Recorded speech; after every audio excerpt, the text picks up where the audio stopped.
Әдебиеттік оқу сабағын бастаймыз. Бүгінгі сабағымыздың тақырыбы Ермек Өтетілеуов «Біз қазақ баласы». Сенің білетінің, кейіпкердің мінезі мен әрекеті, сенің меңгеретінің, шығармадан эпитетті табу және оны қолдану. Мәтіннен кейіпкерлердің іс-әрекеті мен мінез құлқының өзгеру себептерін тауып, оған баға беру. Ендеше іске сәт. Алдымен бүгінгі шығармамыздың авторымен таныс болайық. Ермек Өтетілеуов. Ақын, аудармашы. Бұрынғы Ақмола қаласында дүниеге келген.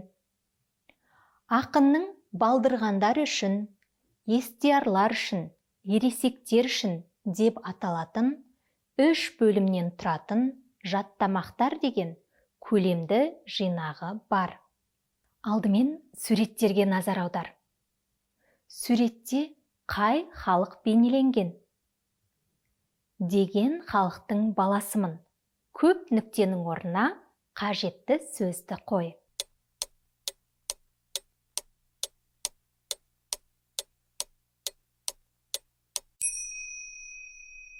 Әрине, суреттерге қарай отырып, қазақ халқы туралы айтылғанын білеміз.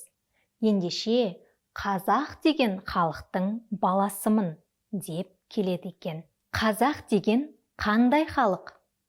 Эпитетті тіркестерді қолданып, қазақ халқына мінездеме беріп көр. Эпитетті тіркестерді оқып берейін. Қазақ талай саңлақты дүниеге әкелген. Қазақ намысын қолдан бермеген. Қазақ жүрек қылын шерттер күміс көмей жез таңдай. Қазақ асқақ рухты жігерлі. Саған қажетті сөздер: жауынгер халық, өнерлі халық, қайсар халық және текті халық.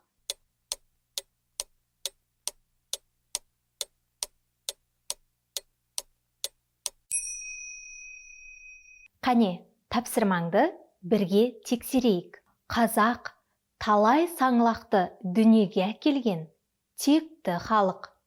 Қазақ жүрек қылын шертер, күміс көмей жез таңдай, өнерлі халық. Қазақ намысын қолдан бермеген, жауынгер халық. Және қазақ асқақ рухты жігерлі, қайсар халық деп мінездеме беруге болады екен. Жарайсың. Енді келесі тапсырмаға назар аудар. Өлеңдегі кейіпкер өз ұлтының қандай мұрасын мақтан еткен? Өлеңнің үзіндісі берілген. Бірге оқып көрейік. Бабалар мұрасы, аталар мирасы, бар байтақ даласы, біз қазақ баласы.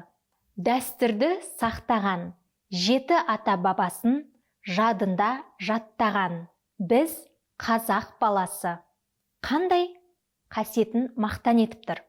Салт дәстүрін, әдеби жәдігерлерін немесе қолөнер бұйымдарын. Сәйкесін таңда.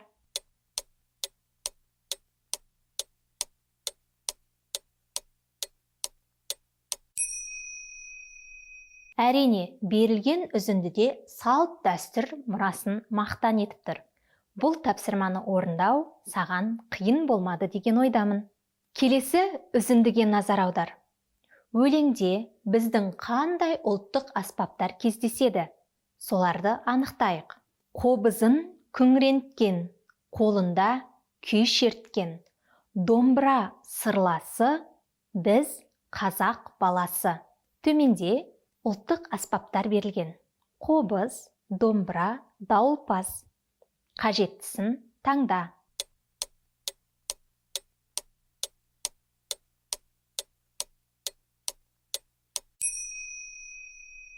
Әрине, өлеңде қобыз бен домбыра аспаптары туралы айтылып тұр. Жарайсың. Келесі үзіндіге назар аудар. Өлеңде қандай ұлттық өнер мен кәсіп кездеседі? Үзіндіні бірге оқиық. халықтық салт нұсқа, сөз сайыс айтысқа, бар ынта таласы, біз қазақ баласы. Асаумен алысқан, жүйрікпен жарысқан, білген ат бағасын, біз қазақ баласы. Айтыс өнерімен атбегілік кәсіп туралы айтылыптыр. Немесе киіз басу өнерімен құсбегілік кәсіп туралы айтылыптыр. Дұрыс жауапты таңда.